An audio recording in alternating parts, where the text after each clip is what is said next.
Hello,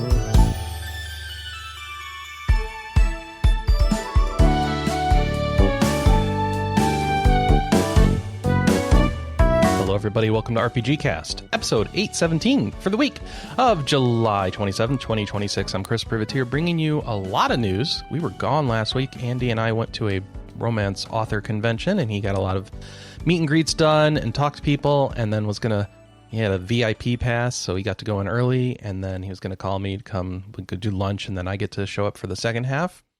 And instead of that, he decided to just stay there for 4 hours straight until he was completely out of energy, and he said, I did everything I want to, come pick me up and take me back to the hotel. So I did not actually get to go to the convention.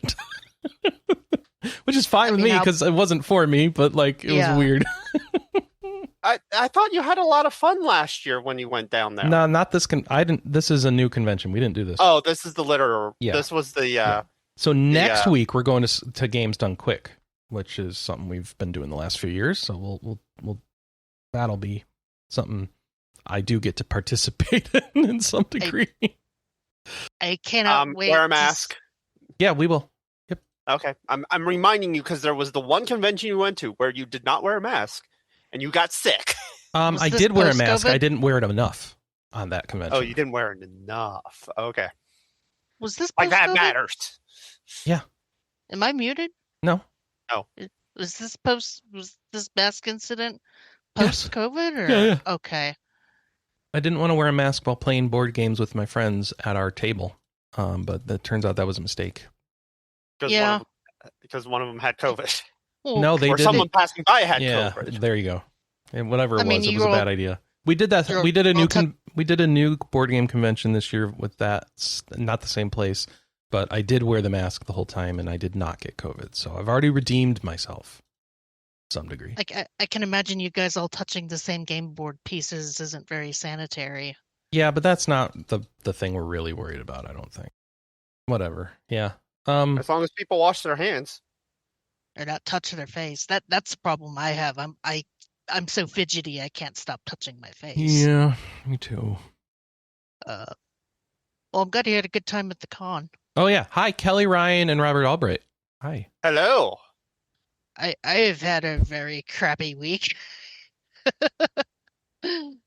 Tell us about. No, you don't have to say anything. Sucks. Well, if you follow me on Blue Sky, you'll know that my cat Zorro passed away, and he was in the hospital that entire week before when you guys were on vacation. And it was a very harrowing week anyway, and then he ended up passing, and I was very upset. And then my mom's cat, who was Zorro's biological brother from the same litter, passed too.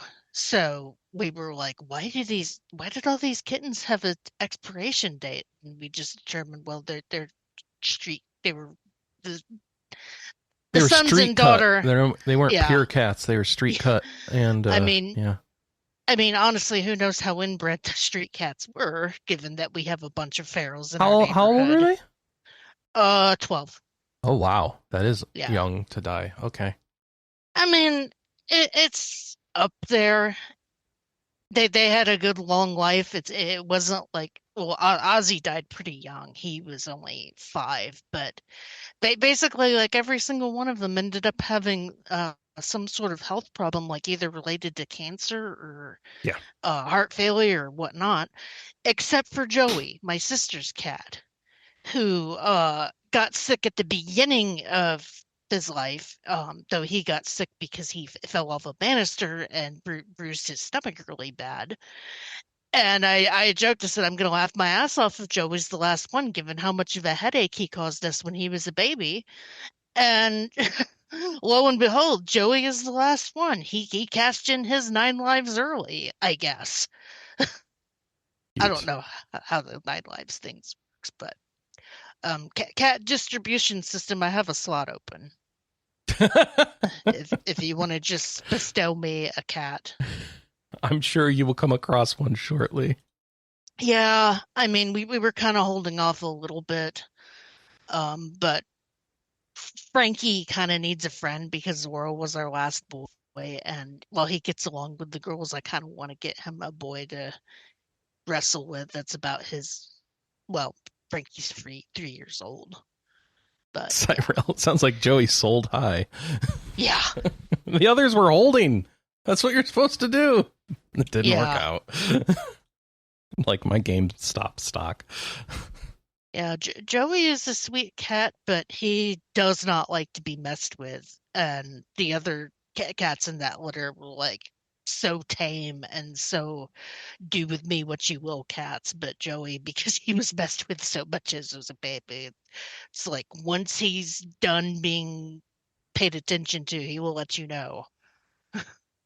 But yeah, so my week sucks. So I played my therapy game most of the What week. is your therapy game?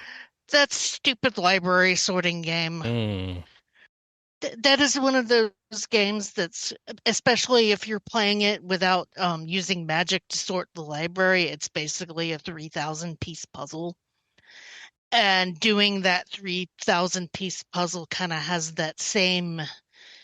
You have to pay attention enough that you're distracted from your problems, but you can still zone out and kind of relax, thing that Legos have for when you're putting together Legos. Because when Jack passed away, that's all me and Vaughn did that weekend, was put together Legos. And yeah, that helped kind of ease the pain, and doing that library sorting game kind of has helped ease the pain. I can still only get my speed run down to 2 hours, though. I've been trying to get it down to below 2 hours, and I just can't seem to sort the library that fast. And I'm not sure what strategy I'm missing that I can't do it under 2 hours. I don't know. Maybe I'm not fast enough on the mouse or something. I don't know. I'm curious if this I game's don't gonna know. show up. Yeah, you should see if it's on the schedule for GDQ. That would be a very interesting game to watch speedrunners to try to accomplish, and not doing any percent, because that's just cheating. I was watching speedrun strategies like, oh, someone did it in an hour, and it was in any percent, so they just picked up all the books and just put them in random shelves. And I'm just kind of sitting there staring like, I could have done that, guys. I wanted a legitimate speedrun strategy. Well, have you tried that though? Does it work? I mean, yeah, it's just. Oh, but it's not for not for the achievement. Okay. Yeah, it's the bad ending. Basically, the you're fired ending. Fired. Also, I'll have to send you the screenshot when you finish the game without using any magic to sort the books. The letter you get, all it says is just K from the principal. As if like, why would you do it like that, you idiot? Is K your name, or is it just the letter like okay? Yeah, like very okay. Okay. Hey, okay, I'm gonna have to get someone else in here, aren't I? Okay, you do you. You do you. Actually, that would have been funnier. I don't. I actually saw one of my streamer friends playing this, and yeah, it's a game. I know, and it's like Power Wash Simulator. You would think, why would anybody find this fun? But it's so zen. It's so put on an audiobook and turn your brain off and just sort books. And the sad thing is that I've had my bookshelf break before, and doing that in real life isn't fun. But that's because books weigh stuff, and video game sorting is much more fun. I imagine that power washing is a similar experience. But I haven't just played the book sorting game. I also did buy and play Adventures of Elliot. Okay. It's quite a little bit in the game before the game opens up the Find the Cats mini game, which is the only part that you care about. Yeah. To the point where I thought that I had like missed out on the quest or something. No, it's just you are a little ways into the game before that bit opens up. But yeah, once it opens up, I kept seeing cats everywhere, but the game wasn't letting me obtain them. So I just kind of had to make a mental note of where the cats are, so that when I was able to obtain them, I could go back Did you tamed stalk them. the cats? Yes. Oh, okay. But I mean, they just kind of show up This is and Kelley. That's an... Why do you even ask? Yeah, you're right. You know Sorry, this answer. foolish. Sorry. I felt so called out by that quest, by the way, because the guy that opens up that side quest is like, the cats are running away from him, and he's like, but I want to pet them. I love cats so much, but they never let me pet them. I'm like, oh God, this guy is me. I want to pet every cat. Yeah, yeah. But something that I've seen people online complain about is that the audio of the cats in this game is just people saying meow. Like they got random people around the office to just go say meow, meow when you speak to the cats in game. And people are like, why didn't you use real audio of cats? And I'm like, I kind of like this feature because whenever I hear cats meowing in games, I think it's one of my idiots stuck in a closet. The closet meow is real. Yeah, always sounds so pathetic. Meow. So I actually have a closet cat story. Uh-oh. Tell me. So number of years ago, my wife and I were playing D&D with some friends. And so we, it's cold. We go, we grab our jackets, we go over.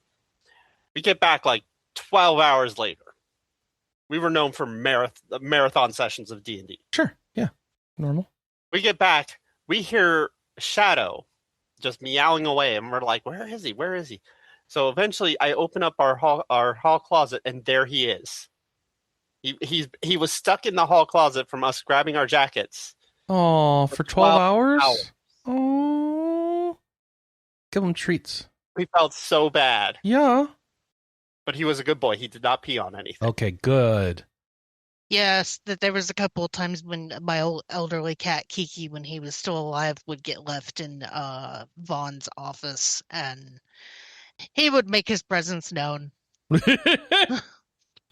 Wait, drywall eating simulator? Yeah, apparently that's going to be at Summer Games Done Quick this year. Drywall eating simulator. I heard it. Yeah. What? Yep. I'm more impressed that not because there's a speed run, because people will speed run anything, that there is a game. I've actually heard of it before. Drywall eating simulator. Yeah. Video game. Ellie, I want to know more about Adventures of Elliot, though. People keep comparing it to Legend of Zelda. Adventures of Elliot? Yeah. Yeah. Okay. It gives me more Ease vibes. Okay. Either way, that's action RPG. Yeah, I mean, there's no bump combat, but the way the bosses and the characters move and stuff, it feels more like Ease than Zelda to me. Okay. I don't know, maybe I'm just thinking that to be contrarian. The companion that you get is annoying as hell. Okay. So we got the checklist. We got annoying companion. All right. You can reduce how much she chatters, but she still chatters way too much for my taste. Hey, listen! Not even that. It's like, oh, there's a crack in the wall. Like, you should check out the crack in the wall. Like, lady, I have eyes. I can see. I can see. This but maybe you're a child and you need assistance. I guess. Or the one that was getting on my nerves was every time I was opening a chest, it was, oh, shinies or something like that. Mm-hmm. Because, well, there was two companions. You get the princess at the beginning, who's your tutorial character because she can heal you at any time. But eventually you lose her and you get the fairy. And the princess was getting on my nerves in particular every time I opened a chest. And she was like, we'll have to make good use of this money. As if somehow I'm just going to go blow it on hookers and listen, they know you're just going to buy more cats that you can't take care of. I mean, I buy cat food and toys to play with them. Fair enough. But that was even before you unlock the cat stuff. I don't know, just the companions in this game are so freaking annoying. Like Silent Hope levels of annoying. if you remember me complaining about that one. I don't, but I love that we're going way back. I mean, that one... That was like 2 years ago, Chris. Yeah, Okay. 2023. Okay, 3 years ago. That is not way back. That's backtrack. Backtrack can cover it. That's back. Retro. It's retro. But Oh, Silent Hope is on sale for $9. There you go. That is a good price for that game. I highly recommend that game. Just, turn the companion voice off. That one was so notorious for being annoying that they actually announced that the turning it down in the patch notes of a patch that came out later for it. Yeah, there's a lot of for the Steam sale and like the Nintendo sale. There's a lot of games on sale right now that I liked that I would never recommend at full price. Like Amazon has had Farmagia on sale for like $15. That was a decent game, but there's no way in hell anybody should pay more than $20 for that. Even though I technically did, because my parents got it for me for Christmas. Oh, I got the game and all its DLC for $15. Silent Hope? Yeah. Excellent. That's a fun little action RPG. That came out the same year as Diablo 4, and I recommended that over Diablo 4. It was, yeah, I mean, yeah. Yeah.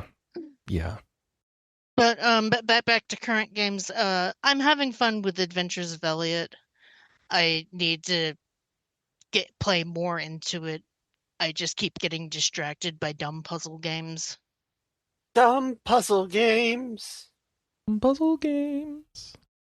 And that's probably the last new game I'm going to be buying for a little while because I need to save up some money because Alice is going to have surgery at some point. Hey.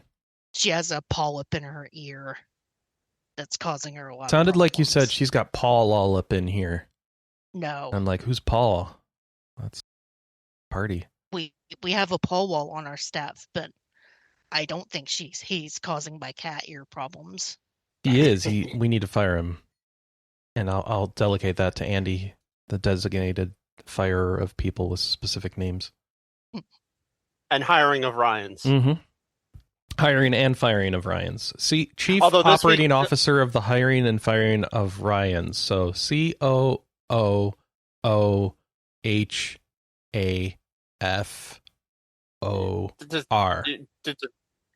Although we did find out this week we have 2 Joes on staff.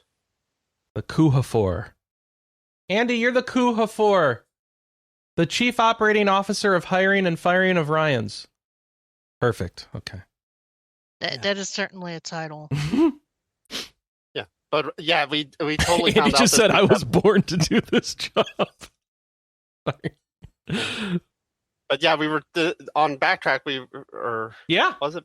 Yeah, Backtrack. We were realizing that we had 2 Joes on staff. Smoking Joe and Joe and nicotine free Joe. Oh, okay. Just Joe. Just Joe. Okay. Yeah. Can I name one of my cats Joe if my sister has a cat named Joey? Call it Joe Mama. Ooh. Oh, sorry.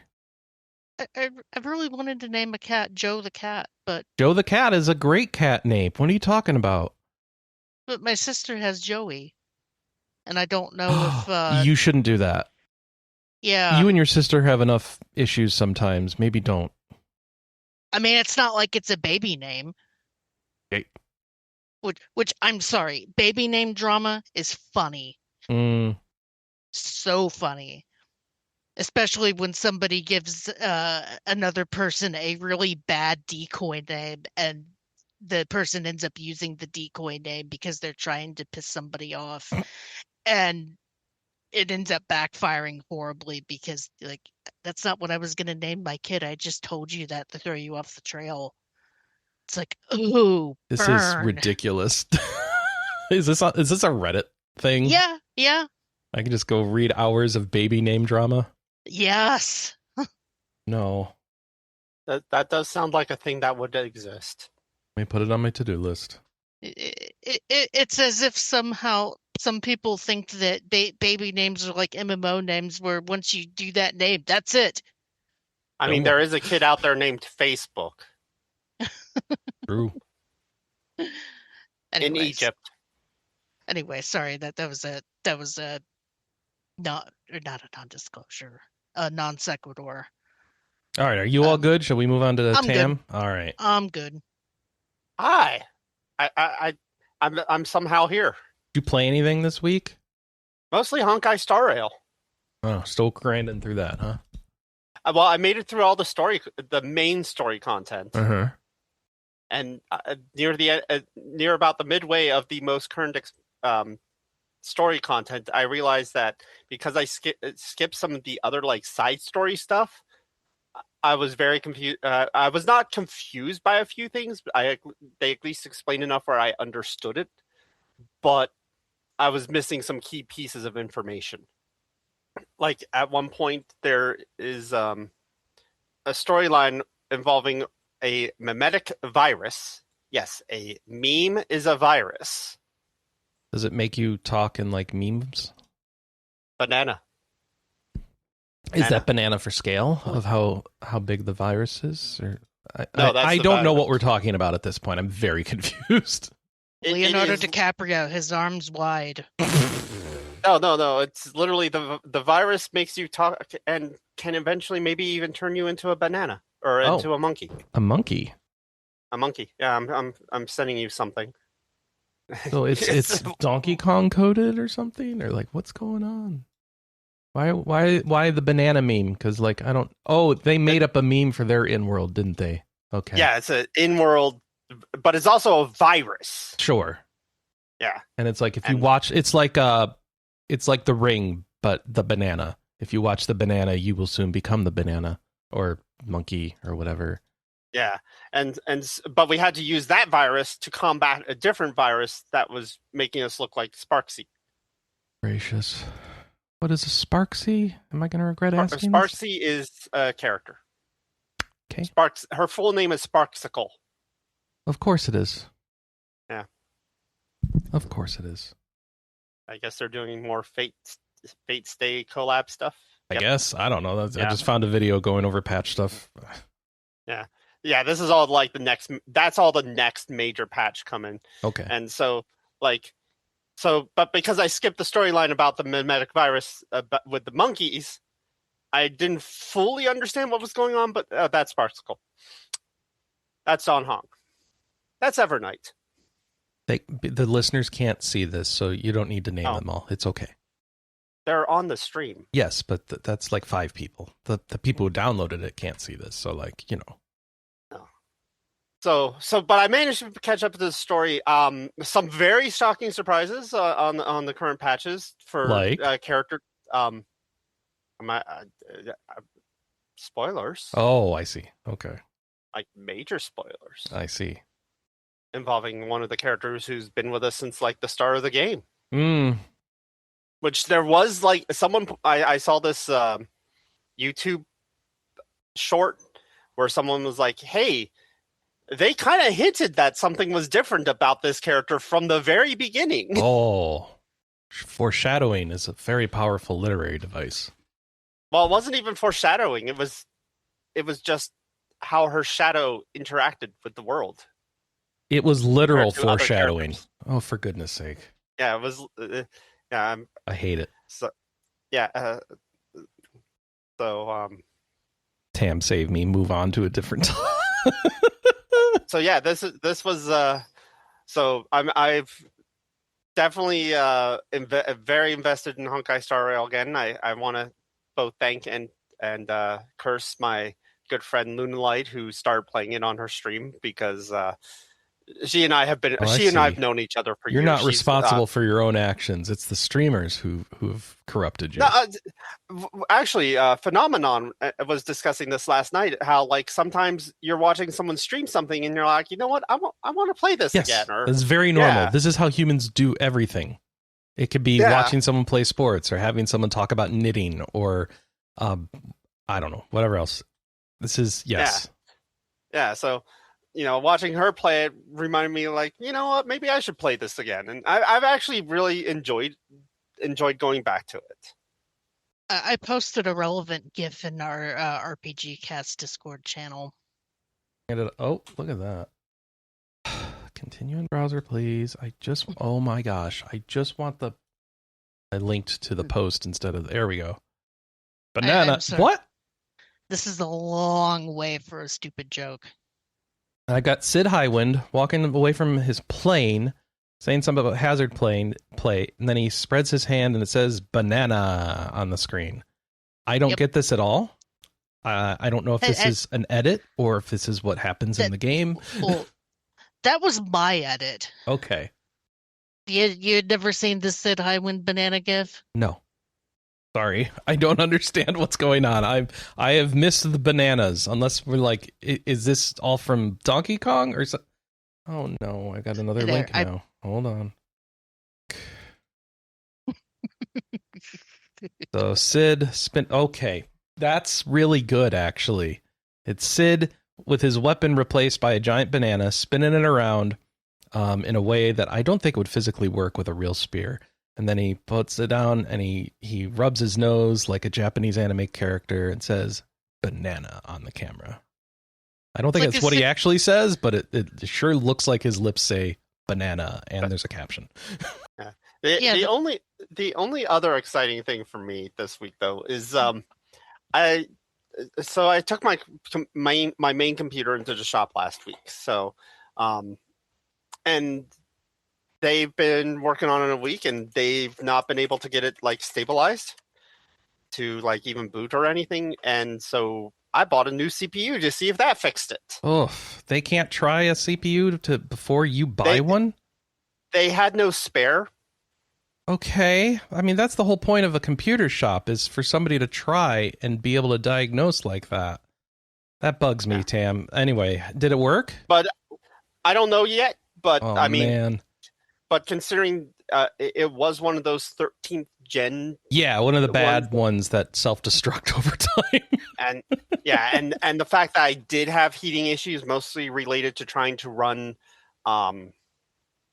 Helldivers 2, along with the fact that for some reason it tried making one of my other, like my core 1 instead of my core 0, its main core. I'm okay with this. Okay. So that is the update on my computer shop. I'm just glad your motherboard doesn't need an upgrade to support the.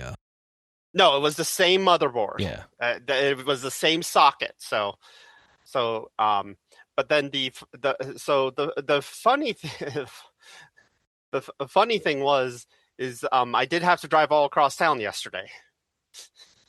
Huh?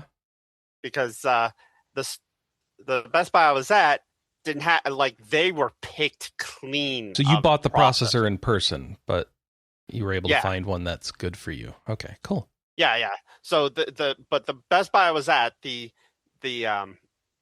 were literally picked clean. They had one single processor in stock. Mm-hmm. So I ended up driving across town to the other Best Buy. So 40-minute drive. Oof.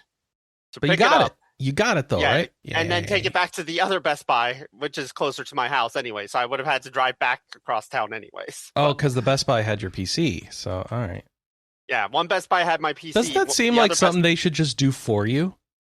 You think so? You cut a bunch of time out of the process, I bet. Okay.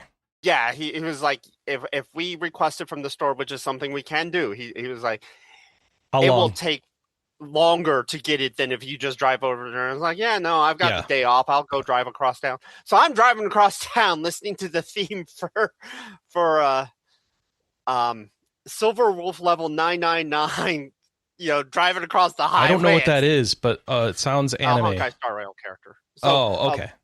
A lot of the characters. And it lasted for 40 minutes? On repeat. Oh, no, you didn't. Oh, totally did. Oh, my gosh. With the windows down. That's a little obsessive, but also... Blasted it. All right. Fair. Okay. Is that the type of song that'll make you speed? I try very hard not to speed in my town. Because like I was never able to listen to the Sonic Adventure songs. Don't admit any. Don't take the fifth, Tam. Don't admit anything. Some songs are so epic, you've got to speed. You gotta speed. I don't think that's how that works. You don't listen to enough Eurobeat. Officer, I gotta go fast.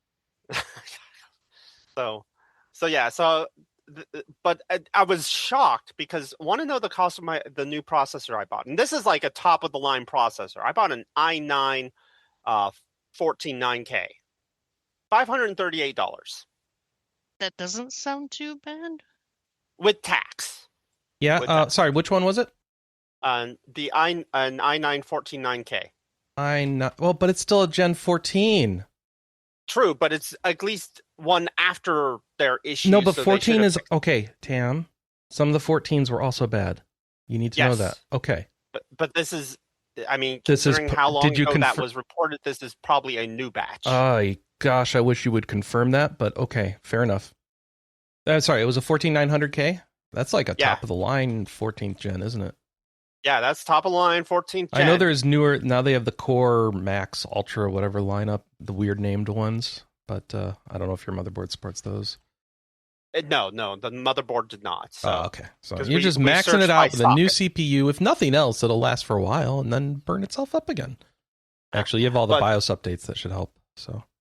Yeah. So, but the fun thing is like this is $538, for with tax for the CPU.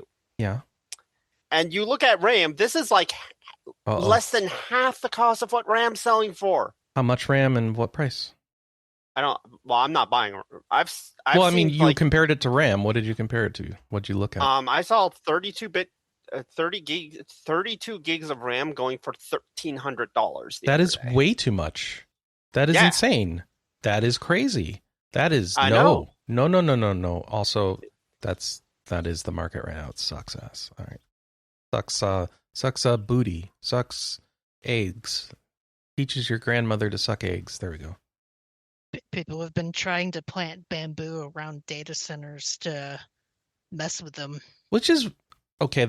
I don't know what that will do, but that's funny. Bamboo grows really fast and yes. is really hard to get rid of. Yes. I don't think that's gonna make the meaningful change people are hoping for, but hey, they're trying to do something. You know what? I realized something.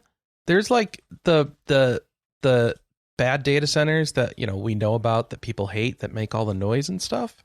Mm-hmm. And like there's a bunch of data centers also being built that aren't those. And as humans, we've kind of lumped them all together. And I'm trying to figure out like if that's fair because the bad ones are so bad, it's like worse getting the baby it's worth getting the baby with the bathwater right now. Or if like I'm wondering, do we need more subtlety? And I don't know. I was just thinking about that. And that was as far as my thought went. And it's pointless. No, Chris. What? Even if they don't sound bad, they are all bad. Sure. Like there's ones that don't sound bad and have closed loop water cooling and don't actually use a bunch of input water. They still need power initially. Well, yeah, you get. But no, they don't use water for cooling though. You use probably polyethylene glycol usually for cooling. But yes, they have to get some things initially, but like it's not the constant drain of a lake that people seem to paint for some of the bad ones, which I think also do exist and are bad and need to go. These are probably still bad because they still need a bunch of electricity, which is also straining the consumer grid and causing problems. So like there's still things to be bad about it. It's just like I hate how everything's always subtle and we have no time or opportunity for subtlety in our talk because like things are so on fire. We just have to act. Oh well. Is there any good news about the GTA stuff this week? No. Or I'm the only one that sort of kept track of this. No, I'm aware of it. So they announced GTA 5's pricing, and it's $80, and they're not pressing any discs for it. It's all download codes and boxes. Mm-hmm. For console. Because it's not like they're doing a PC version. Yeah, I'm just making that clear because they're going to do PC later. Yeah, but they're not. If they're not pressing discs for console, they're not pressing discs for PC. I am just stating the fact I that know, right I know. now it's only the console version getting released. I'm But- confused, Kelley. You said you alluded to a story before the show about GTA 6. And all I know right now about GTA 6 is that they announced a release date and they changed all their social media profile icons. And that's usually a sign that they're actually going to stick to this release date. Yeah. But you tell me there's more and there's drama I missed. And I really want to know. There's lots of drama. So the first thing is... No, take it from Kelley. Kelley was going to tell it. Oh. I'm sorry, Kelley. So basically, there's a base version of the game and a premium version of the game, and there's a bunch of stuff locked behind the premium version, and I haven't read the whole list, but like cars and customization and special shops, and basically just like nickel and diming the consumer. You get all this extra stuff for $20 for the ultimate edition of the game. And people are really pissed that they're locking content behind this kind of stuff. Oh, they're like basically pre-selling you an expansion by just charging more for... Oh, what is... Okay. Something like, I mean... What kind of content are we talking about? Is it real or is it just like you get some swimsuits?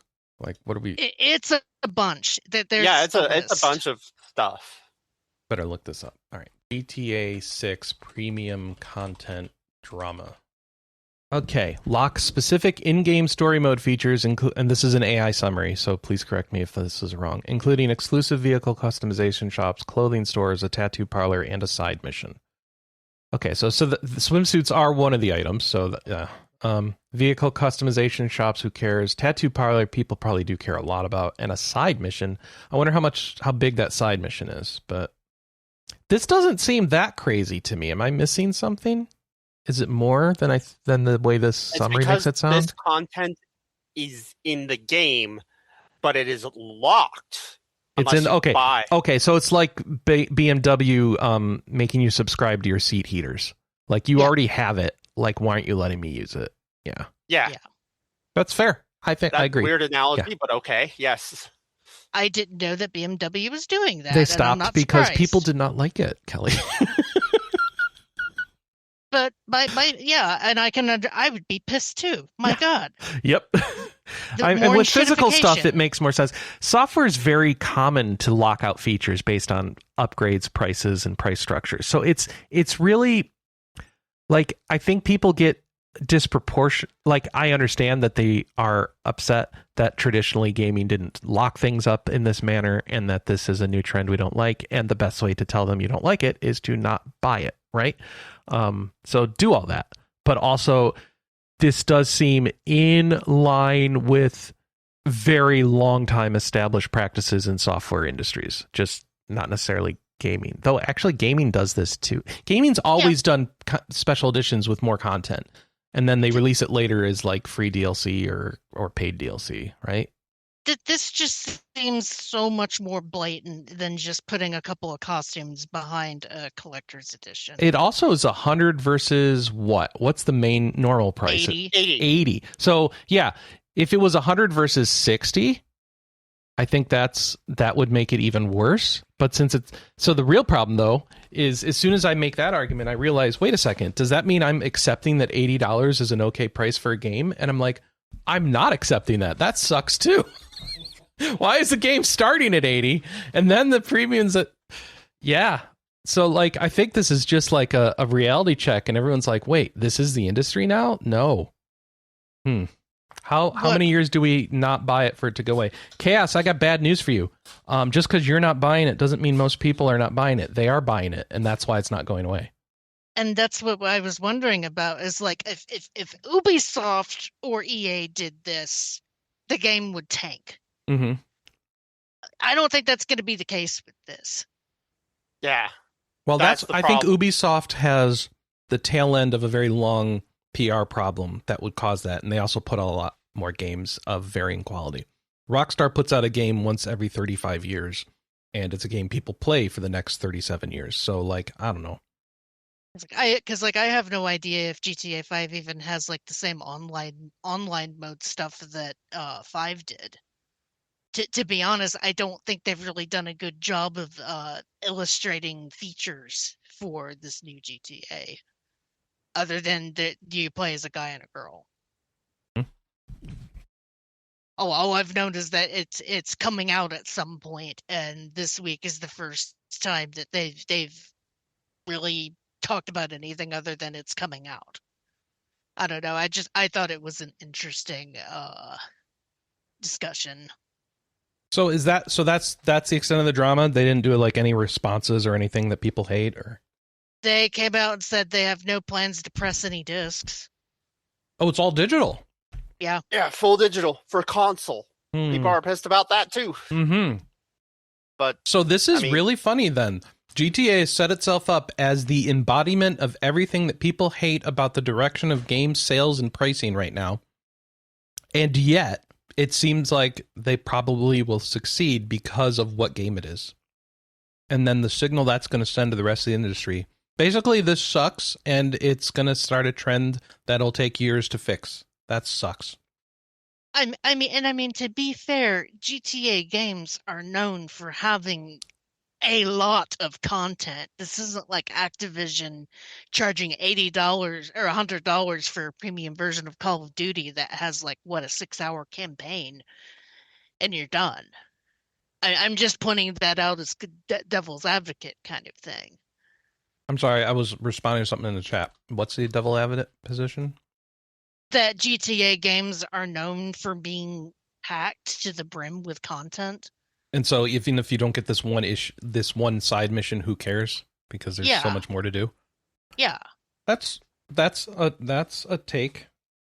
But that said, the marketing impact of this move, I think, is real.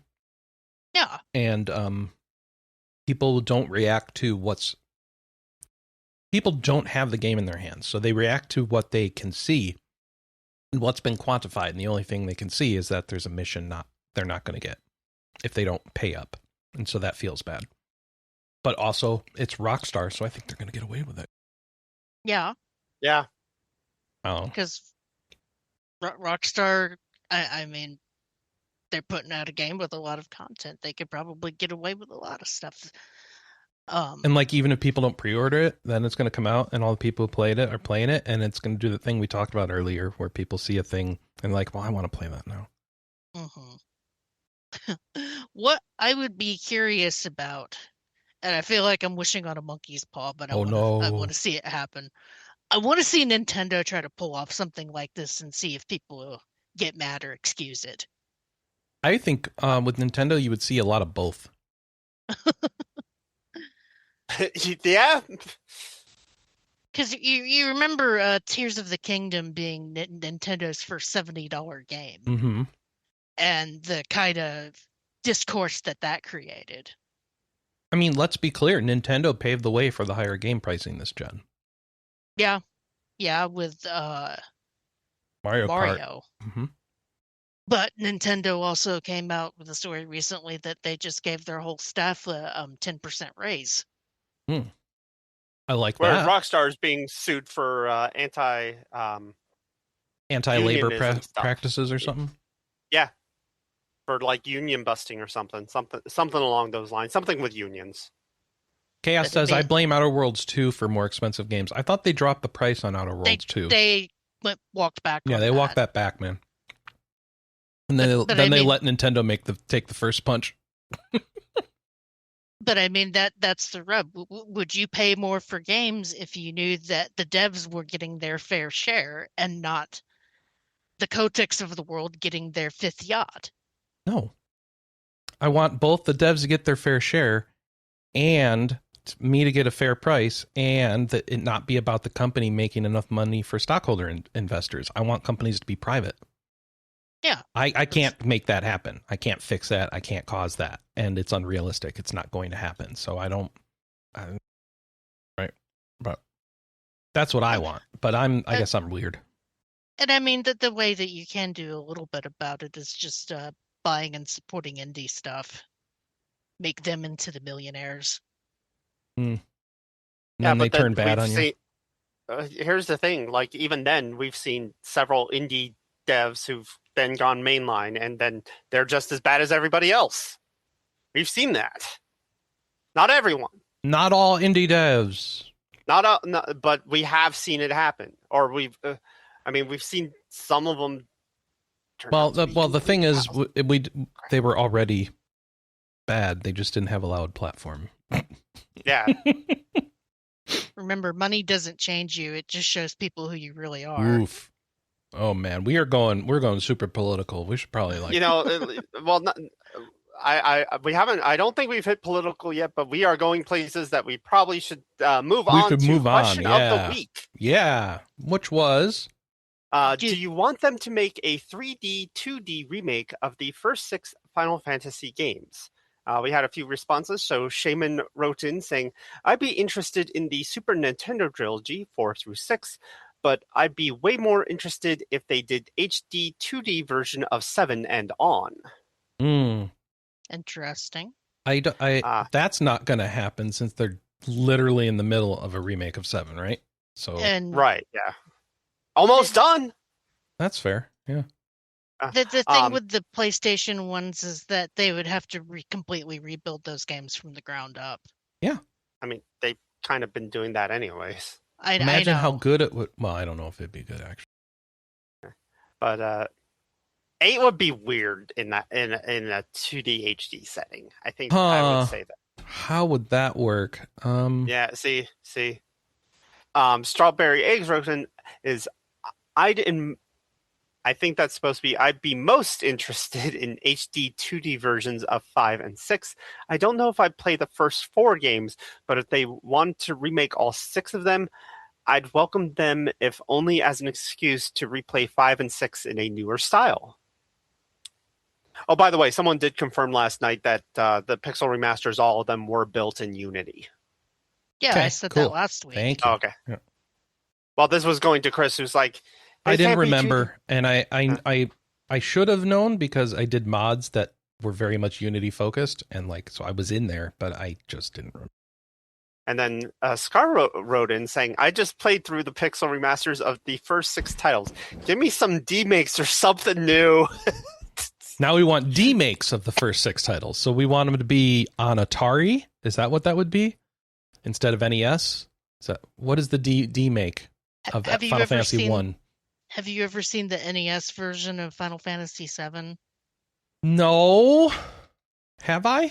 I better go. Somebody did look. that. All right. NES version of... It's just a ROM hack. Yeah, of course. But I want to see it. NES FF7. Did Sephiroth do this? Okay. So they're taking sprites from other games. This looks like SNES, not NES, but okay. Oh, that looks like NES. Oh, but the sprites are from the SNES games. Yeah. Okay. This is a lot of talking. I need a better video of it. Let's play FF7 NES D-Make. Thank you. Credit to 4.8 Productions, which is weird because is that a play on 8.4? Oh, wait. I don't know. Chinese D-Make of FF7. Oh, dear. Oh, yeah. I actually linked this over to Spare. Or his my video is NES doing wheel. Weird things, but yeah. Okay. I don't know if we do this sort of thing on our channel. If we do, I think it's interesting looking. That's all right. So it's just doing the bombing. There are some very interesting Chinese D-makes and whatnot of games. Okay. It's a whole rabbit hole. A lot of the D-makes I've seen are just fan concepts, a Game Boy. I think there's a whole channel full of them, actually. A Game Boy version of Stray. Wow. Or PS1 Bloodborne. I think we've all seen that one. That one I've seen, yeah. PS1 Bloodborne. I do like the remake of... Oh, wait, no, that'll be political again. Never mind. Let's move on. So, the Elden Ring with the reflection. Do we have a new question for the week yet, or no? Hit me, How do you Kelley. feel about $80 games? I mean, does anyone feel good about $80 games? Who's going to say, I'm fine with it? I mean, it honestly depends on what series it is, because Fetsy in the... Oh, go ahead, Kelley, sorry. I will happily play a brand new Final Fantasy game at $80. Because it's my I wouldn't be favorite surprised series. if the third one for the Final Fantasy VII Remake series is $80. Would not surprise me in the least. In the chat, Fetsy had a great idea. How about a HD2D remake of Chrono Trigger? Yes. That seems like a great idea. I like it. I think that's the winning answer in my mind. It also says $80 AAA games are fine as long as they're Chrono Trigger. Okay, so you want the Final Fantasy VII remake style of Chrono Trigger, which also I'd be fine with. Yeah. Do not do Chrono Cross though. I don't want to think about that game anymore. Doesn't your husband like Chrono Cross Of course better? he does. Yeah. I don't. I'm just saying I didn't know if that was fighting words. Not fighting words. We just recognize that each other is wrong. In other words, marriage. Yeah, you got it. Marriage. Marriage. Dr. Wily. Marriage is why we are gathered. Anyway, I'm not going to quote Princess Bride. All right. Hi. I was quoting Mega Man. I know you were. Dr. Wily. Dr. Wawi. What are we So do doing we now? want to get into news? Yeah.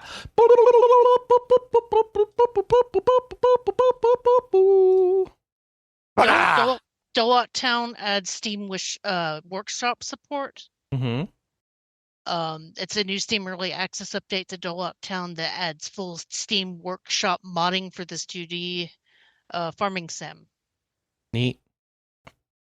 Oh yeah, that game. This is this like a Terraria-like sort of thing? Yeah. The Steam Summer Sale is going on, and Yeah. I've been looking through my wish list, and it's like, nope, that game isn't low enough. Nope, that game isn't low enough. Oh, that game is low enough. Oh, early access. So I haven't had a whole lot of impulse buys. It looks very cute, though. Yeah. I want to check that out when it's in out of early access. Was anything ever really out of early access these days? I guess the well, actually I need to buy it now because it's $15 for the early access. Oh, never mind, I went past the deadline. Never mind. I think it's already out in version 1.0. Oh, I guess not. The article says that it was supposed to come out for 1.0, but anyway, never mind. Moving on. Demeo and Dungeons and Dragons. I guess we've got the Switch 2 version that's bringing a new hero named Gruda Razortusk, an orc druid who can heal people, and that character is available on all platforms. Huzzah!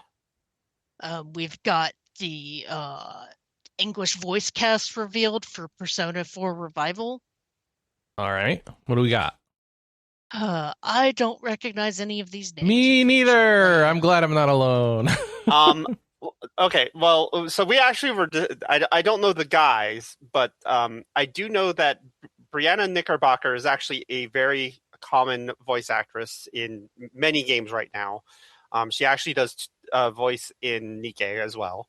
And I know Ann Yatko does some voices in Nikkei also. She's also mainstream. So unfortunately, here's the thing we're getting to is we're going to see names we're not familiar with because we're getting into new generation of voice actors. Yeah. And I know that that's been a thing since the Persona 3 reload.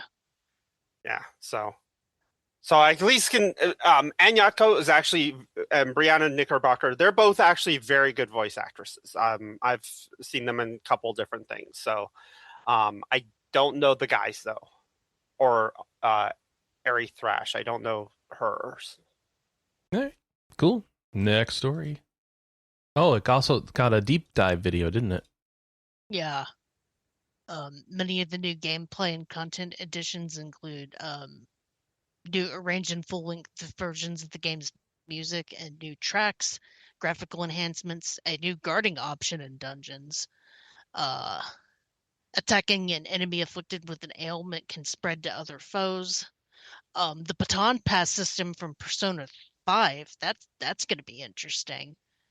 Primetime, a new meter that fills up during battle and basically releases an ultimate, or players can freely unleash a series of attacks with no skill cost. Series finale finishing moves, and we just talked about re-recording all the voices. So it sounds like this is going to be the ultimate version of Persona 4. I mean, that's the idea, right? For now. wonder- Although I did see something from their parent company that was very interesting this week. Apparently, their parent company wants to try and make their entire catalog of 4,500 games available on modern stuff. Okay. One at Their a parent time, or are company they being going to Sega, emulate for it? those who are not aware. Oh, right. Yeah, Sega. I feel like Sega has done so many republished Genesis collections that, like... No, they said their entire collection. Okay. All right. So, like, everything.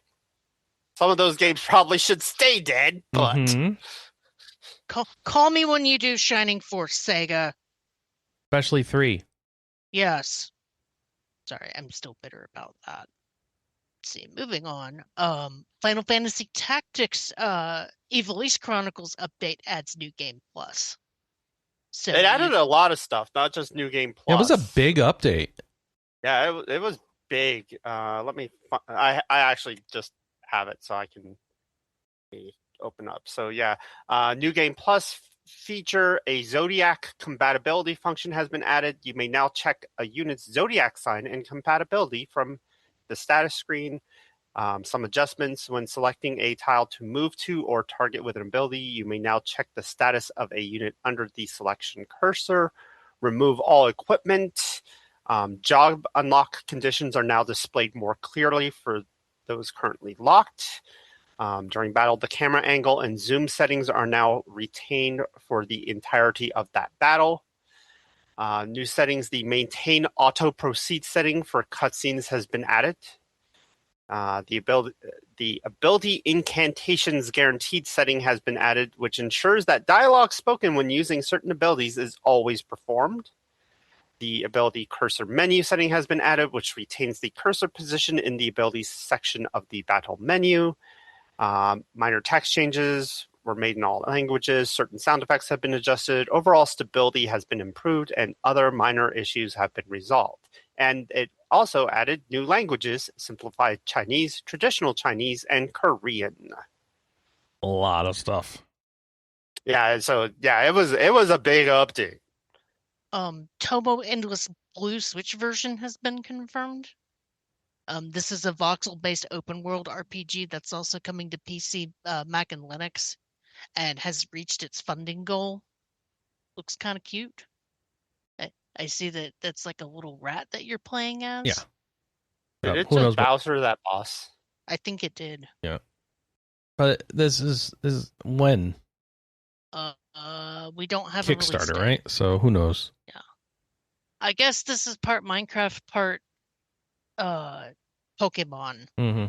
Because I just witnessed somebody try to catch something. Tell me more about Grand Blue Fantasy Relink Endless Ragnarok third trailer. Oh wait, third trailer it's got isn't a part demo of the title. released. Okay. Yeah, so this is the DLC for the action RPG. I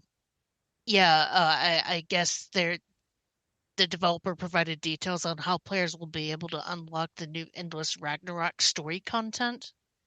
This came out and was good, right? Or Yeah, is I this played not it. okay? Yeah, this is the like a non-gacha version of the gacha game. Mm-hmm. It's like It was okay, really so set up between after the initial events of the gacha game, so some of the like if you didn't play the gacha, you wouldn't know like the characters as well. got it. It was fun, and I like the graphics. It's really pretty. Was it worth playing? Does it stick with you? Yeah, Scar enjoys it. He streamed it on our channel. Mm-hmm. we've got a free update announced for Digimon Story Time Stranger. What is this update entail? Looks like it's got 4 pieces right here on the image. Terriermon Assistant is a playable character.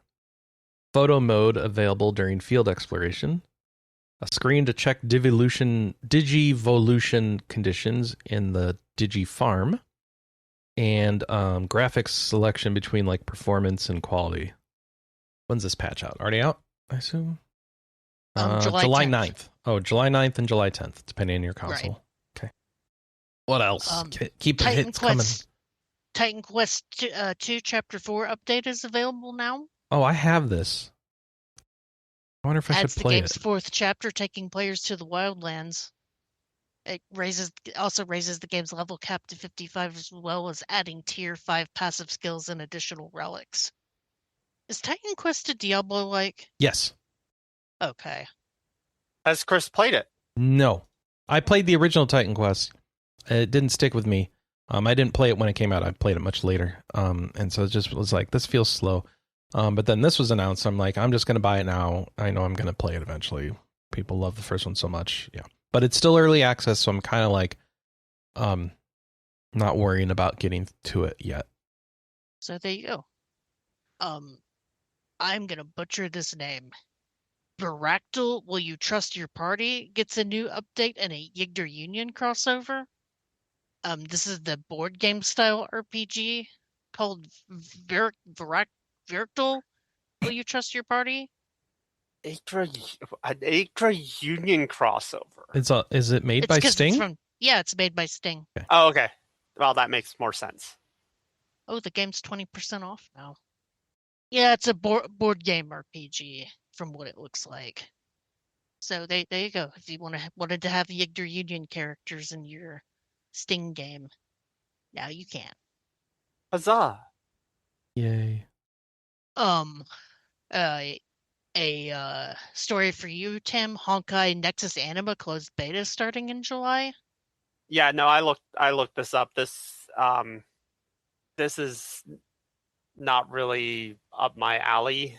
Wait, is it a new Honkai game though? It is, but it's wait till you. It's open world, but then like the battle system is like this weird board gamey thing. So it's not turn based, or it is turn based. I don't know. I don't know, but it's I've seen a style of game like this before. I'm trying to remember where it was. Although I do recognize some of the characters. I think one of them was Sparksy. But it looks like it's going to be a monster collector of a sort, though. Do you like monster collecting? Not as much as you. Well, if you're interested in this new game, there's a closed beta starting in July. Yeah, Yay. Closed beta. Hey, Blade. We've got action roguelite 7 Trials announced. Chris is apparently very involved into this that trailer. It's a hack and slash action roguelite based on Korean afterlife folklore and in development for PC and consoles. That sounds interesting. I wonder if it's the same kind of folklore as in K-pop Demon Hunters. No? Yes? Maybe? I don't know. I mean, we don't know. Am I the only person here that's watched that movie? I don't have Netflix, so I haven't seen it. Okay.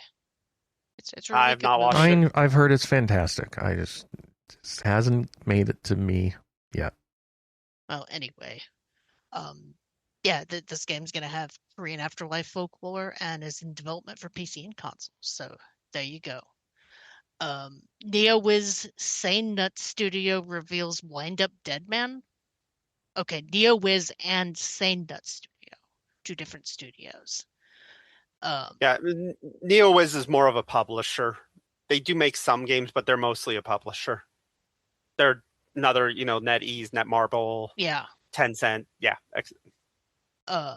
This is a cassette futuristic retro pixel art style CRPG. That was a lot of modifiers. How many buzzwords can we fit in to describe our game? Hold my beer.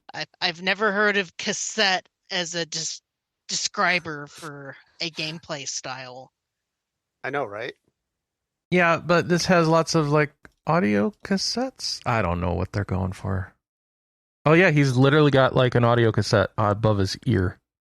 Look at that. That's weird. I can't help but be mildly annoyed that new Yuzo Koshiro game that I played, the famous Sega composer that just makes the best music, and the soundtrack to that game is only available on vinyl and cassette, the 2 worst formats. That's weird. Yeah, and it's like, could you put it on a format that people like physically, like Apparently CD? not. It just seems so backwards to me. Anyway, moving on. Demon's Night Fever is releasing later this year from Arc System Works. A speedrun training simulation RPG where players unleash evil on the world. Okay. I'm curious about speedrunning evil. Speedrunning evil. Not just evil, speed ran evil. But the gameplay looks like a tactical RPG. Huh. Okay, listen to this description. Follows the exploits of Giga Super Death, the most wicked devil of all, was one step away from killing God, but then suddenly transformed into a helpless baby. What? The helpless baby is a cat, by the way. Okay, does that description remind you of ZHP, Tam? In reverse. Yeah, because that was Super Death Evil Man trying to beat Super Baby. No, it was but Super Death Evil Man was the bad guy, and you didn't play him. You played the hero that he always defeated. Yeah, that you're right. That description, it just sounds like this, but in reverse. Yeah. Either way, that's kind of funny. I need to wishlist this because this looks pretty cool. And the evil guy is a cat. Yeah. And as we all know, has cat, Kelley will travel. True. Got cat, let's fight. See, I'm only seeing it on Steam. Is it going to be available on other consoles? PC, PS5, and Switch later this year. Okay, I just don't see it available for wishlist yet on Switch. Anyway, last major story, Arc System Works also has revealed Qapla and Providence's Shadow. This is a high-stakes tactical timeline RPG. What? Okay, the name of the game is called Qapla. Sounds like Qapla. Qapla. It's Qwithoff. Qwithoff. Well, if you're sure. Yes, because one of the gods in Honkai Star Rail has the same name. Mm. That is how I know how it's pronounced. Well, fine. Yeah. What is Qapla in Klingon again, Chris? Success. Okay. Yeah, but this is Clip-Off. I want to call it Qapla. You can do that, Kelley. Kind of like Underwater Ray Romano. Whatever, Romano. But yeah, it's coming out in September. What is this game? Timeline-driven combat system. I think Chris is still on the other. Yep. Qapla. Khalifa. Wiz Khalifa in Providence's Shadow. Probably not it. That is definitely not it. That's definitely not it, yeah. You get weird things on your arms, and then, I don't know. Can I just say this is Persona-like in its presentation in some ways, and not in others? Yeah, because even the main protagonist looks like Joker. It's going to be. It looks like a weird game. It looks interesting. Isn't Arc System Works more known for doing fighting games? Yes. These days, yes. It's like the only people who make fighting games now. Does Capcom not make fighting games anymore? I think they worked with Arc. I think they work with them, yeah. Okay. We're at that point. We farm out everything. But that is all the regular news. Now we're gonna do a new release date lightning round. Sovereign Tower is releasing on August 8th. This is a story-driven roundtable management RPG. Cool. Oh no! Capcom did make Street. They made not work with 6. them. I know. But like everybody else works with Arc System Works to make fighting games. Also, 6 isn't that new at this point, so. Yeah, they don't make fast fighting games. Like Arc System Works makes fighting games. That's like. They also make a couple other things. Yeah. I mean, they made Arc the Lad. Oh, did they? Yeah. That was Arc System Works back in the day. But they haven't made an RPG in a long time. Who made Skullgirls? Was that independent? That was an indie company that has gone through some company changes, and it's not well received right now. Okay. Yeah, because that was the same dev studio behind Indivisible, and the lead guy behind that studio was kind of a dick. He got shut it out, and they eventually sold the studio to someone else, and that company has like censored the heck out of Skullgirls. Because I remember the Skullgirls developer basically gave their engine to Them's Fighting Herds, which was the My Little Pony fighting game with the serial numbers. Filed off. Yep. Filed off. Not even filed off. It was the same artist. Well, it wasn't at first, but then she joined after they it tried to started shut as it down. It was a fan game. Well, it with started MLP. as a fan project for My Little Ponies. They got sued. Yeah. Anyway. So then the Skullgirls dev gave them their code, and then the official artists worked on character designs. And it basically became a My Little Pony fighting game in everything but name. And characters. Anyway, The Life and Suffering of Prince Duran is releasing in July. You said The Life and Suffering, and I thought you were going to say Dave next. That should be a game. Yeah. The Life and Suffering of Dave the cat. Poor kitty.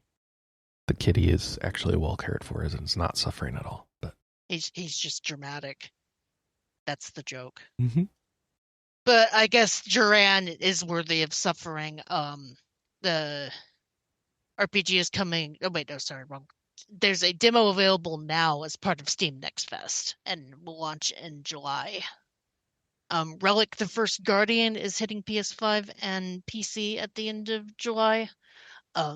This is an action RPG that's also going to release on Xbox and Switch 2 later this summer. We've got a Dokapon 321 Super Collection getting a Japanese Steam release. We're going release. too fast for Chris. Oh, we're fine. I mean, this is Don't worry why about it's it. lightning. It's round. an audio file. It's fine. We don't need to worry about the videos. Because we've got a lot of them. Let's go. Let's go. So, this is the collection of the first 3 games in the tabletop RPG hybrid series, but available in Japanese only. Oh. Outward 2 early access has been pushed to 2027. It was planned for next month, but now you've got to wait a year. Okay. EverQuest Legends is launching in late July on PC. Okay. This is interesting because it's like, let's do EverQuest, but again, you can. Is this like how RuneScape did their new game? No, the RuneScape's newest game is a survival game. This is not that. This is a reimagined version of original EverQuest. And it's just like EverQuest, but with some quality of life stuff. So streamlined user interface, upgraded spell and ability management. We don't know everything else, but it's using the original game's art style, graphics, zones, spell effects, loot, and music. So it is going to be like you want to go back and play EverQuest, but have it be like slightly more tolerable to a more modern player who's used to not the jank. It's still going to have so much jank, though, I think, because it's still that game, right? But yeah. Go play EverQuest Legends, maybe. That'll get me off of Project Gordon, possibly. I don't know. And we have a Summer Games Fest Play Days interview about the game. We'll probably mention it again later. Okay, moving on. Genshin Impact's Luna 8 update is launching July 1st. This will see players traveling beyond the skies of Teva to the Frost Moon. So more Genshin Impact content. To the moon, no less. Clock Rogue is releasing on Switch next week. This is you fending off a virus in the body of a hedgehog. What? Do you understand that, Tam? I don't understand that. The virus is in the body of a hedgehog, or you are in a body of a hedgehog while fighting the virus? I can't tell. Okay. Yeah. Set inside the body of a hedgehog with players controlling Hari. Oh, we're going inner space then. We're going into a hedgehog's body. Mm-hmm. Okay. That should be weird. And when I say we, I don't mean me, because I'm probably not going to pick. I'll wishlist it and see if it goes on sale and if it's interesting. I did like Inner Space when I was a little kid. Moving on, Monochrome Echoes White coming to Nintendo Switch. This is a retro style dungeon crawler. Oh, did we skip Clock Rogue? No, that was the game we just talked about. That was the hedgehog. Oh, I got confused. I thought it was Genshin. So confused. All right. Monochrome echoes. Carry on. My apologies. Yeah. Wait, there's color. I don't know why these games are called monochrome. Well, everything is just black and white except for this one page that has some additional color. They're part of the Underwater Ray Romano They series. are? Yeah. Oh. You learned Well, something it's new coming to today. Switch, and you can. This looks neat. I kind of want to know how good this is. This looks neat. This Are looks you like. sure they're related? I don't think they are, Kelley. I was pretty sure they were. I'm not Maybe seeing I'm any No. mention of that anywhere, but No, the developers are not Type Moon or not Type Moon. this is related to some series called Quester, apparently. I don't know. I was getting it confused with Monochrome Mobius. Don't worry, I did the same thing at first too. Okay. My bad. Hey, well, when is Shards this? of Order Okay. is releasing next month, a dark fantasy card-based RPG that makes use of a time mechanic. Oh boy, a card-based RPG. Yay. With time mechanics. Yay. Don't like time mechanics? No, it's just not exciting. That's all. Yay. I'm trying. More card games. Yay. Kinseed is coming to consoles. This is a PC sandbox life sim. Okay.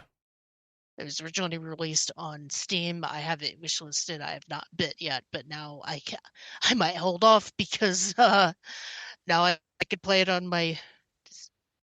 The blurb doesn't say what consoles, but I imagine Switch 2 will be one of them, or Switch 2. But the game always looked cute. I just have never bid on it. Dead Weight is releasing in July.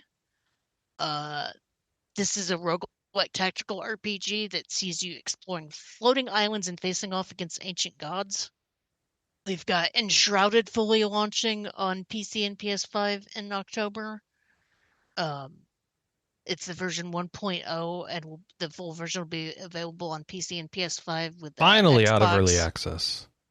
Yeah. There's that. So there's that. I don't know how to transition some of these. They're coming out. Please be excited. Or not. Thank you, Nintendo.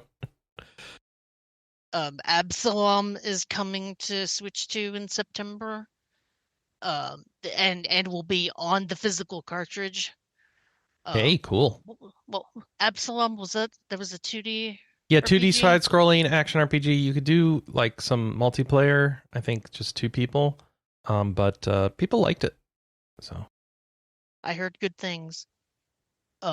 Dave the me. Diver is getting physical editions in October.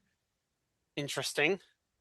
I need to play that. I've heard good things about that one. That just keeps too. getting content too, and then Yeah. spin-off games with the sushi chef collabs. guy. Yeah. The fact that Kiryu shows up in it. Yeah. Once Yakuza's in it, it's like you probably should have played this by now. Yeah. Who is the bigger whore about being in cameos?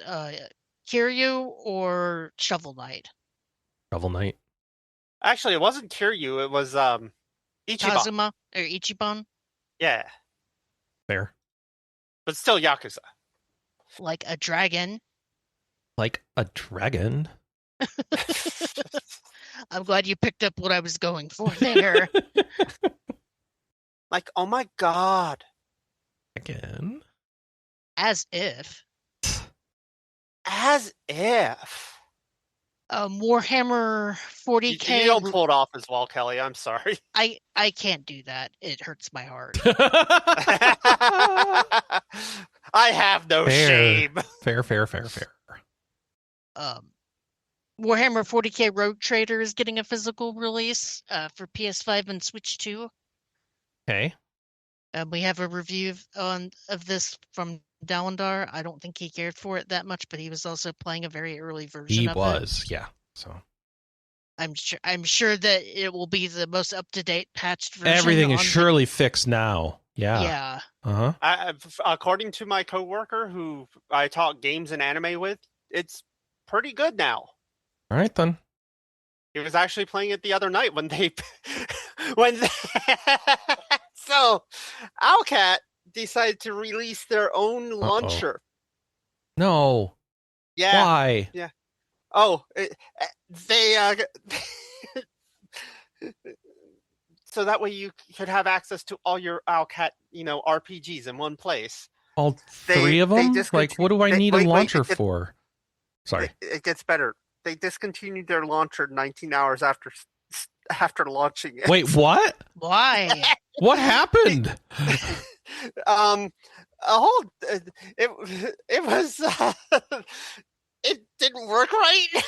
Okay. It's just Owlcat being Owlcat. But like that's normal. They should be used to that. Yeah, apparently like some of the launcher caused some of the people's games not to actually launch. Oh no. They must have vibe coded it.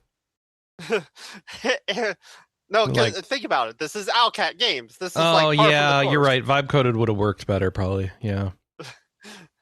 So yeah, it's like the launcher has one job, and it's to launch games. Failed. The launcher had one job, and it didn't do it well. Well, there you go. Cool. The Hidden Scrolls is releasing in July from 2P Games and Red Dragon Studio. Tactical roguelike inspired by Chinese classic text of Chinese text classic of mountains and seas. Okay.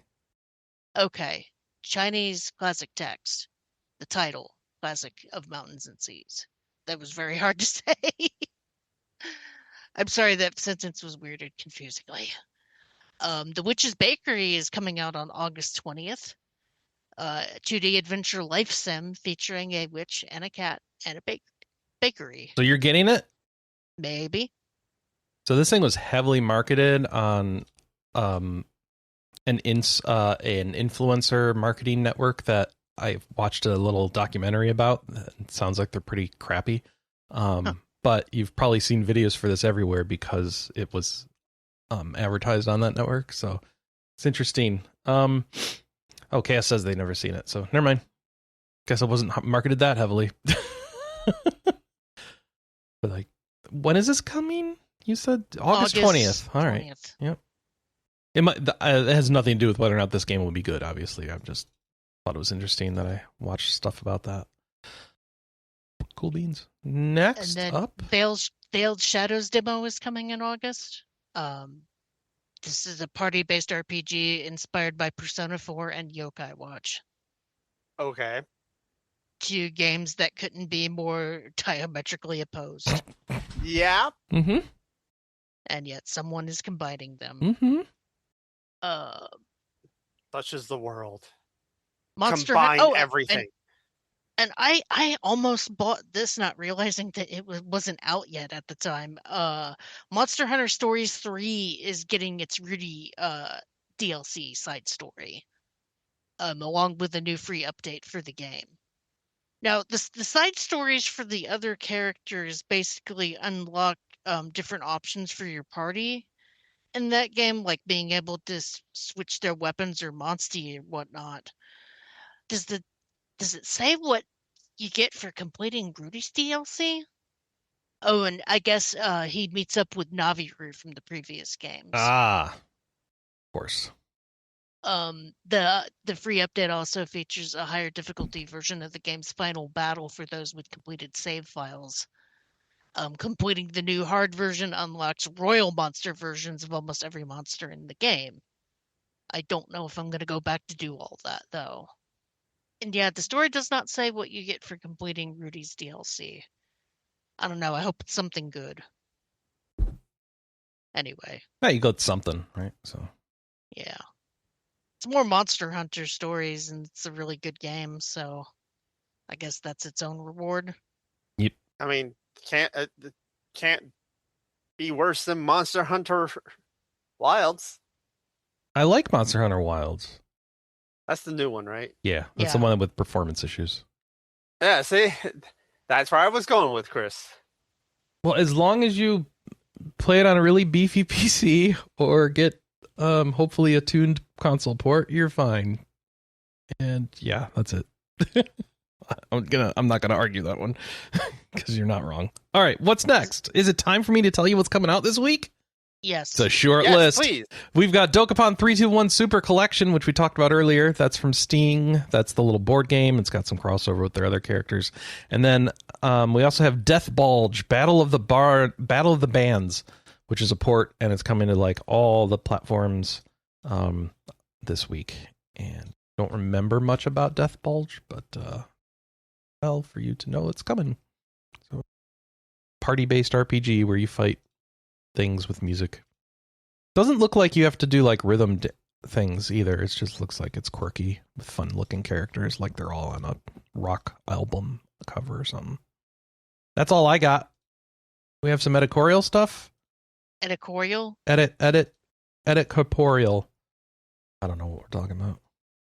We got Adventures of Elliot for review from Imani Jones. They give it a 4 out of 5. Rewarding exploration, tight responsive combat, fairy abilities add depth, stunning HD 2D graphics, and interesting puzzles are the positives. Negatives, predictable story, travel occasionally feels segmented, and limited enemy variety. They did not mention what I would have put as a negative, which would be annoying companion. Oh, so annoying. All the annoy. Seriously, that companion is irritating. You don't say. Yeah. Hey, speaking of cassette-based games, We've got a cassette boy review from Sven Ferguson.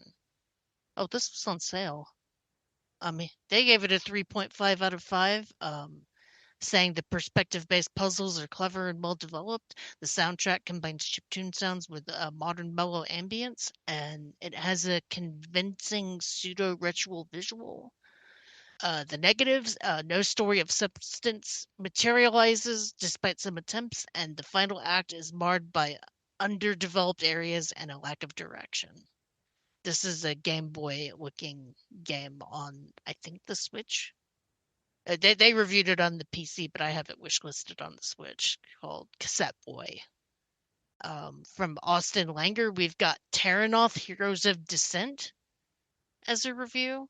This looks like a PC tactical RPG. Oh, but they reviewed it on the Xbox. They gave it a 3 out of 5, saying that it has authentic tabletop pacing, a forgiving progression loop, rewarding exploration and physics, smart quality of life toggles as the positives, but the negatives are a generic narrative, unmemorable characters, and bland voice acting. This is for Terranoth Heroes of Descent. got a retro review up next. Oh, Secret of Evermore. The not Secret of Mana.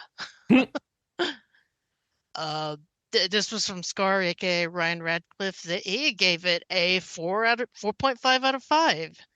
Wow. I thought Mana fans were supposed to hate the Evermore games. Game.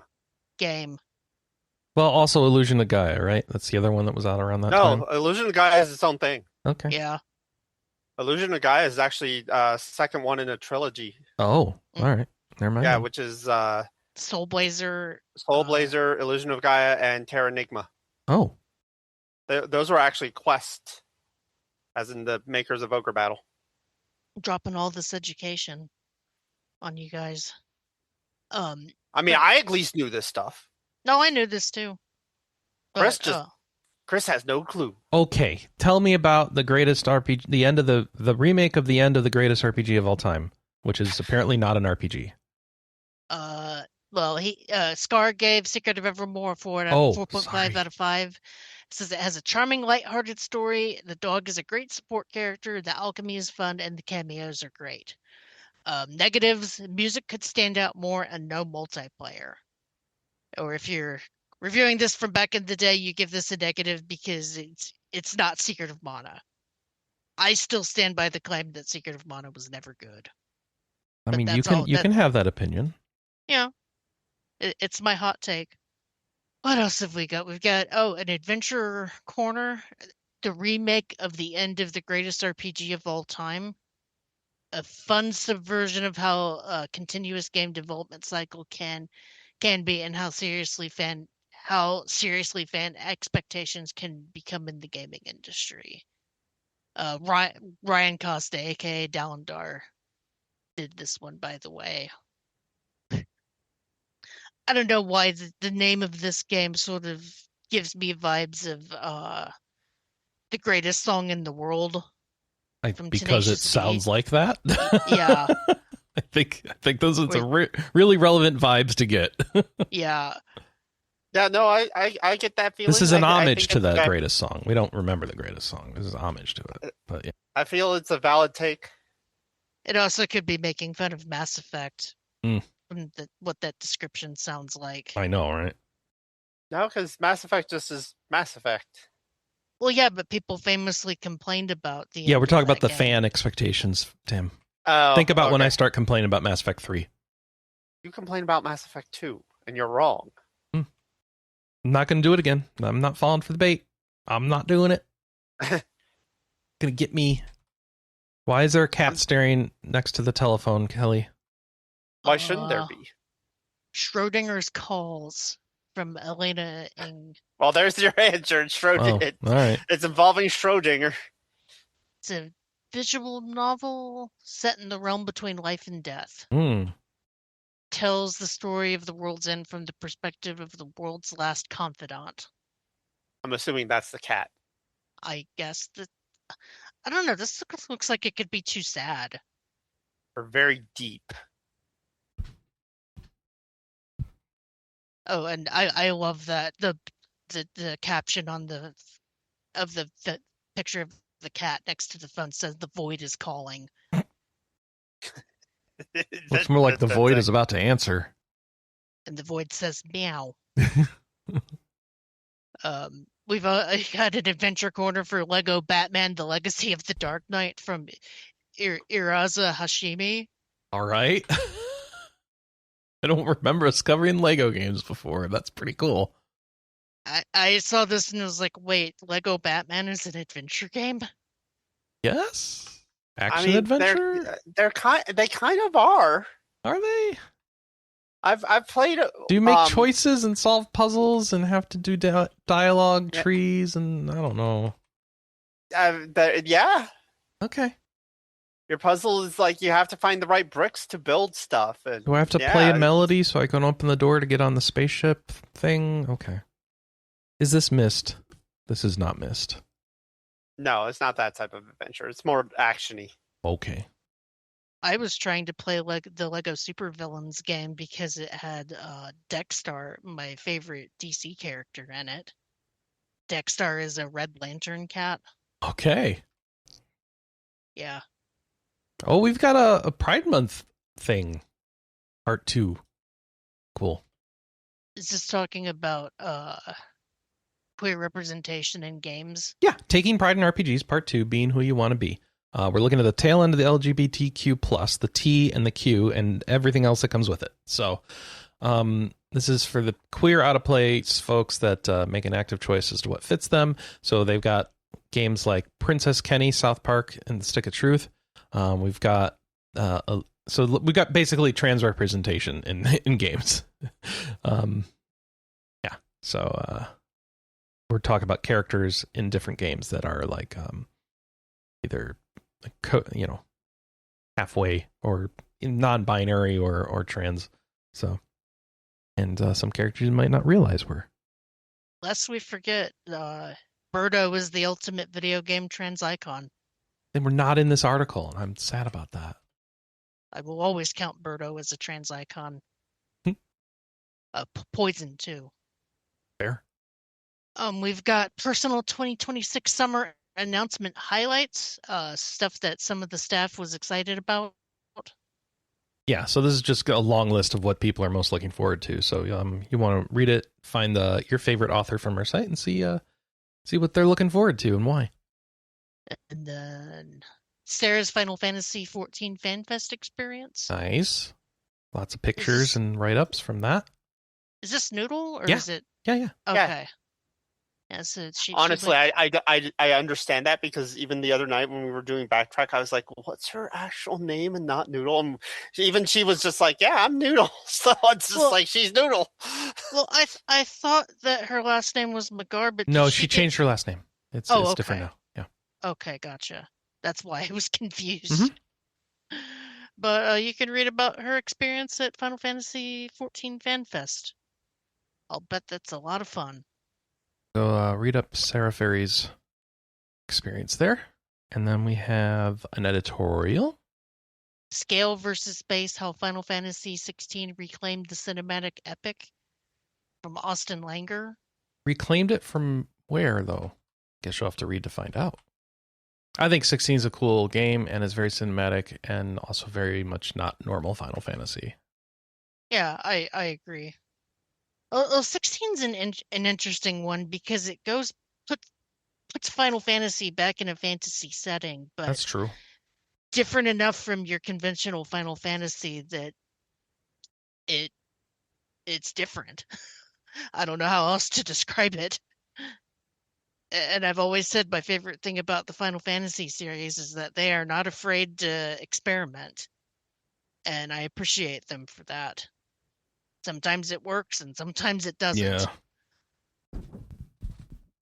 But what else? And then Stardust Wish of Witch interview from Ryan Costa.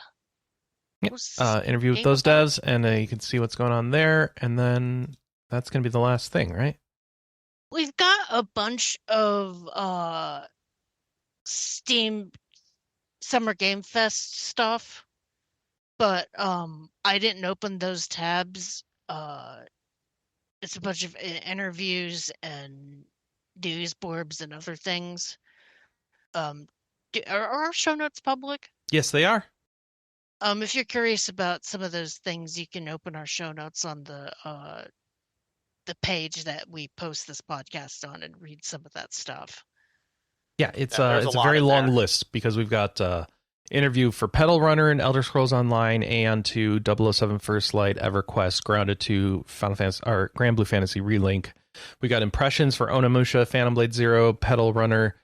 We've got previews for Aeon 2 and Silent Hill, more impressions for Annapurna Interactive's in full lineup of games that they were showing: Animo, Crimson Moon, Tomb Raider, Blood Message, Alien Isolation 2, Sea of Remnants, Summer, and then another roundup of all those impressions, and then a roundup of all the previews, and then another preview of Xenoverse 3 for Dragon Ball, and then a Magic the Gathering Arena Summer Games Fest, showing off new stuff coming to that. Impression for that. Woo! So many things. I mean, it is that time of year where just all the announcements are coming through. Mm-hmm. But everything sounds exciting. Well, that's it for our show then. Sorry. Sad to end it on a low energy, but long list of news and stories to read. Yep. It's been a long couple of weeks, put it that way. Yeah, I'm on call and I don't have my main computer, so I understand. So what's our question of the week again? How do you feel about the $80 games? Give us your take, your hot take. What they should do, what they shouldn't do, how it's working out, how dumb it is, how dumb it isn't. Do you want the game prices to go higher so devs can get paid more? Do you think that money will actually get to them? There's so many directions you could take that. I want devs to get paid more, and I would happily pay more for games if the devs got paid more, but I know for a fact that the devs aren't getting paid more. Except for Nintendo, apparently. But that's because Japanese work culture is different from ours. It depends on the company. They do have the term white company and black company. Mm-hmm.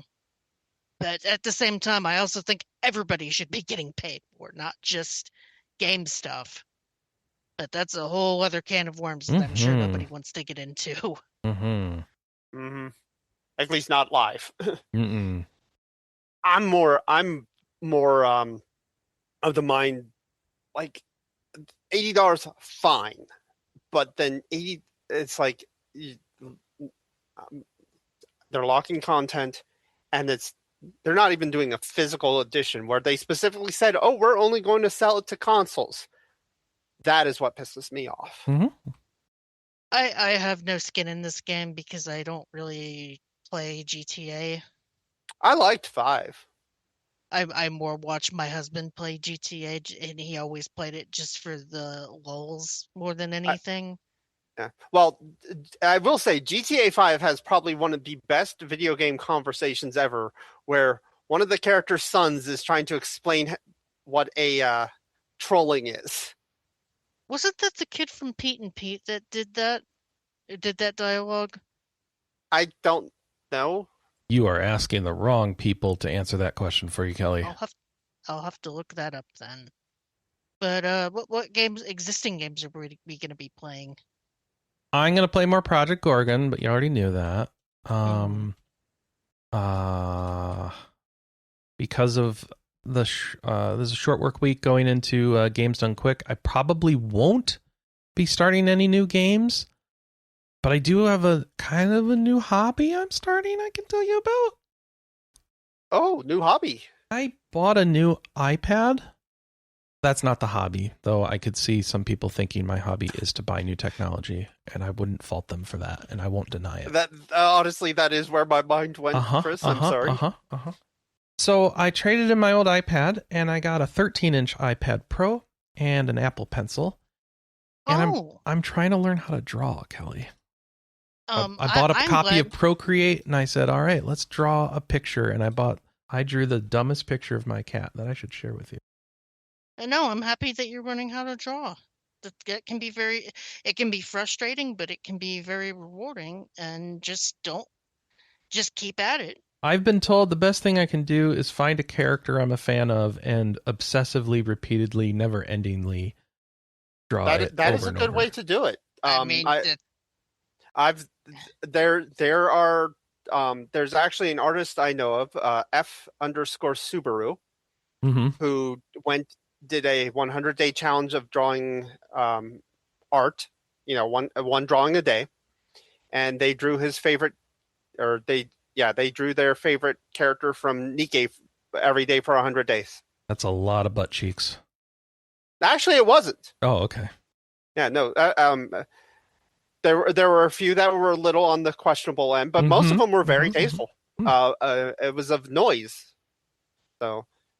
But a lot of people do that. They find a character. That was an example. It's a way of really, and they even compiled it and put out a doujin of the 100 days. I've got it on stream now. Here's my first image I made on my iPad. Here we go. Oh, twinkle toes. It's cute. It's so stupid. Hey, you got to get used to your settings. Yeah, and I literally haven't even learned all the settings in the program yet. So it's I got so much to learn, but baby steps. As you can see, very baby steps. Looking like I'm finger painting baby steps.